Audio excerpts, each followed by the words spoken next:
ভোটারদের প্রভাবিত করার প্রমাণ থাকলে গ্রেফতারের নির্দেশ। কমিশনের ওডি লিস্টে একাধিক প্রার্থীর নাম, কমিশনের প্রার্থী লিস্টে প্রার্থী কাউন্সিলরদের নাম।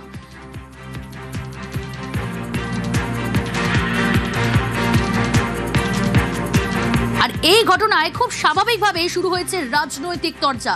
শোনাবো আপনাদের রাজনৈতিক ব্যক্তিত্বদের কি প্রতিক্রিয়া। তার মধ্যে সমস্ত বিধায়ক কাউন্সিলরদের নাম প্রকাশ করে বলছে যে এরা ভোট প্রভাবিত করতে পারে। এটা কোর্ট আমার কাছে যতটুকু খবর কোর্ট খারিজ করে দিয়েছে, সুমোটো খারিজ করে দিয়েছে। বলেছিল যদি পরবর্তীতে প্রমাণ পায় তাদেরকে গ্রেফতার করতে পারে। প্রমাণ করুক না, আরে করুক না, কত গ্রেফতার করবে? গ্রেফতার করলে ভোট শেষ হয়ে যাবে। যেখানে এক একটা কেন্দ্রে আমরা 50,000 1 লাখ ভোটে জিতবো, সেখানে কত লোককে অ্যারেস্ট করবে? সবাইকে অ্যারেস্ট করুক, তাও তৃণমূল কংগ্রেস 250-এর বেশি আসন পাবে। দুষ্কৃতি মানেই পশ্চিমবঙ্গে কোনো না কোনোভাবে তৃণমূলের সঙ্গে যুক্ত।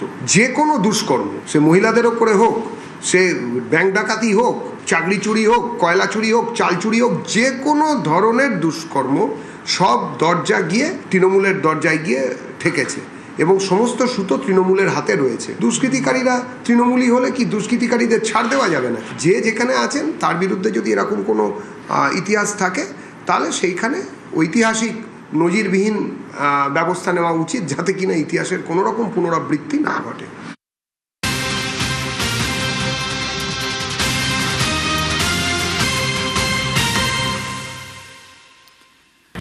কমিশনের ওডি তালিকা চ্যালেঞ্জ করে কলকাতা হাইকোর্টে মামলা। প্রথম দফার আগে গ্রেফতারিতে স্থগিতাদেশ হাইকোর্ট।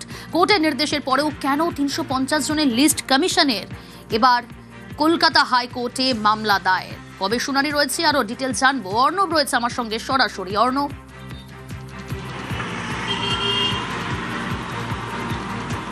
দেখো, এই তালিকা চ্যালেঞ্জ করে এবং কমিশনের এই ওডি তালিকা অর্থাৎ গোলমাল করতে পারে, সমস্যা তৈরি করতে তালিকা, সেই তালিকা চ্যালেঞ্জ করে সকালেই সিনিয়র অ্যাডভোকেট কল্যাণ বন্দ্যোপাধ্যায় প্রধান বিচারপতির দৃষ্টি আকর্ষণ করেন।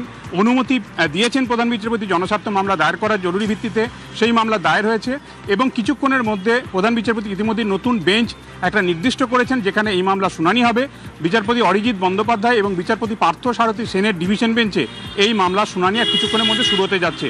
এবং এখানেও মামলাকারীদের তরফে বলা হয়েছে, যাকে অভিযুক্ত দেখানো হচ্ছে, যাকে ভোটে উদ্বেগকারী বলা হচ্ছে, তার কোনো বক্তব্য না শুনে কার্যত একতরফা যেভাবে কমিশন এই ধরনের বিজ্ঞপ্তি দিচ্ছে, কার্যত তার একটা যে ফান্ডামেন্টাল রাইট যে কোনো মানুষের, অর্থাৎ তার বিরুদ্ধে যে অভিযোগ করছে কমিশন, তাকে বলতে দেওয়ার সুযোগ, তার বিরুদ্ধে অফেন্সটা কি মেড আউট হলো সেটা না জেনে কি করে এই প্রিভেন্টিভ অ্যারেস্টের কথা বলা যায়? কাজেই প্রথম রাউন্ড অর্থাৎ প্রথম ফেজে ভোটের আগে যে তালিকা প্রকাশ করেছিল সেটাকে যেভাবে চ্যালেঞ্জ করে মামলা হয়েছিল এবং ইতিমধ্যে স্থগিতাদেশ জোগাড় করেছেন জনস্বার্থ মামলাকারীরা, সেই জায়গা দ্বিতীয় তালিকা মনে করছেন ভুলে ভরা, আইন বিরুদ্ধ কাজ। তাই এই তালিকাও চ্যালেঞ্জ করে মামলা হয়েছে।